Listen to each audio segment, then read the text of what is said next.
Саламатсыздарбы урматтуу бир туугандар.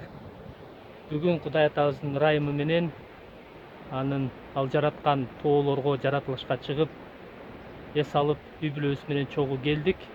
Негизи менин планымда жок болчу, бирок мен ушундай тоолорду жаратылышты аябай жакшы көрөм.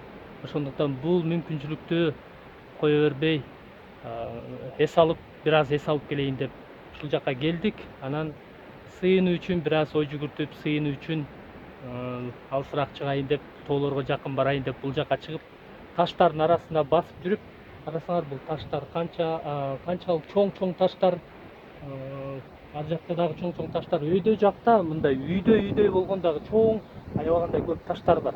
Ал жака жете алган жокпуз, бирок бул жакта аябай сонун экен. Отуруп эс алганга дагы жакшы, аябай сонун жерлер бар экен. Анан бул таштардын арасында басып, сыйынып жүрүп, анан ыйык жазуудагы бул аят эсиме түштү. Силер ишенгендер тирүү таштарсыңар деген. Анан бул таштарды көрүп ой жүгүрттүм да. Бул таштар карасаңар канчалык чоң таштар, буларды ордунан жылдыра албайбыз, биз ордунан козголто албайбыз. Керек болсо тоодон ушундай шаркырап аккан сел агып келсе дагы бул таштарды ордунан козголто албайт. Ушунчалык бекем, козголгус.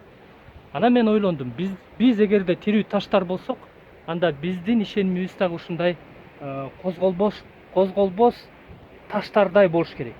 Канчалаган жашообузда ташкындар, шамалдар, суулар ушундай агып келсе дагы биз ушундай ишенимибиз бекем болуп, козголбос таштардай болушубуз керек.